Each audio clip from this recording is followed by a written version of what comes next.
I began to sing songs. You know, something that we were singing songs. I don't want nobody to give me nothing. Just open the door and I'll get it myself. Woo! Yeah. Right? I'm black and I'm proud. I'm black and I'm proud. Say it again. I'm black and I'm proud. Say it loud. I'm black and I'm proud. Woo! Woo! How many remember the black days? How many remember the black days? Yeah, yeah. How many black folk we have in here tonight? Kind of scared? You got one black? No.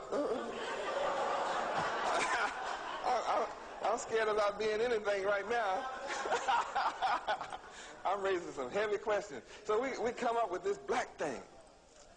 Yeah, so then I worked around the country again. You know what I asked by now, don't you? Do you have a black name? No. Well, do you speak Blackese? No. Well, is there a black land on the map anywhere? No.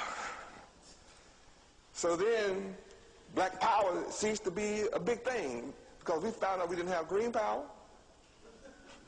What is black power without green power? So what did the think tank get together to do? So black folk then began to walk around talking about, I'm an Afro-American. See, by this time, we're waking up now, you know, what's your nationality now? Well, I'm not colored. See, I found out I wasn't colored. I found out I wasn't a Negro, and I found out I wasn't black.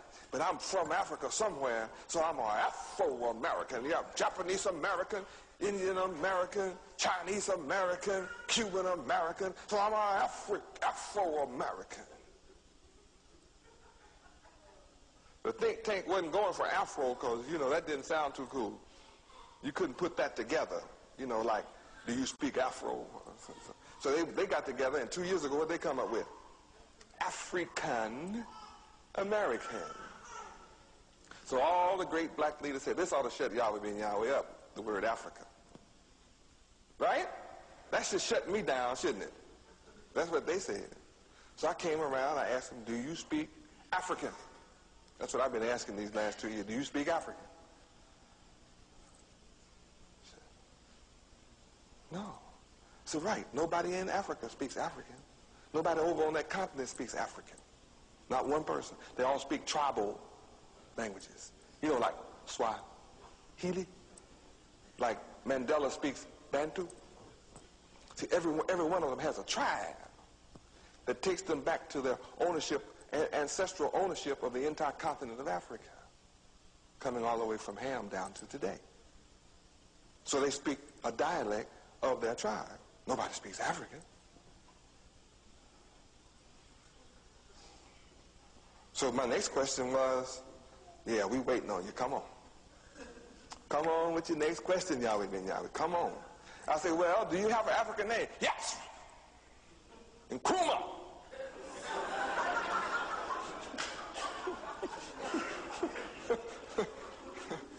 With the naming of all these people, you know, I said, no, you're wrong again. Those are not African names. Those are tribal names. Every single name identifies the tribe. Now, they're blacker than us, right? But they all look alike. Same nappy hair, yet they come from different tribes. Say, okay, we waiting on you about this land thing. Come on with that. Come on with this map thing. Let me hear you tell me that is there a map with Africa on it. I got plenty of maps to show you with that name on it. That ought to shut you down. That should shut me down, shouldn't it? You're looking at me kind of like, yeah, I don't believe that shut him down. You're right. It didn't. It doesn't. It doesn't.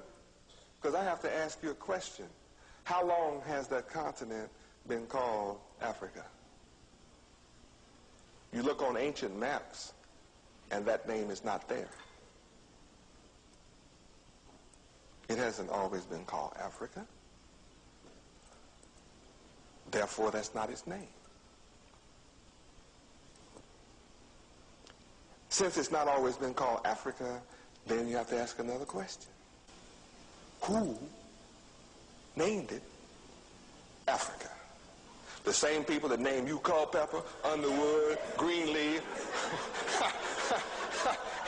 Mr. Green, Mr. Brown, and Mr. Black. That's who.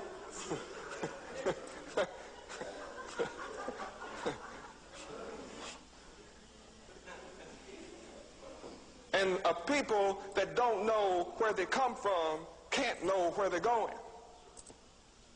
When you don't know where you've been, you don't know what you come from, so you can't get back to it.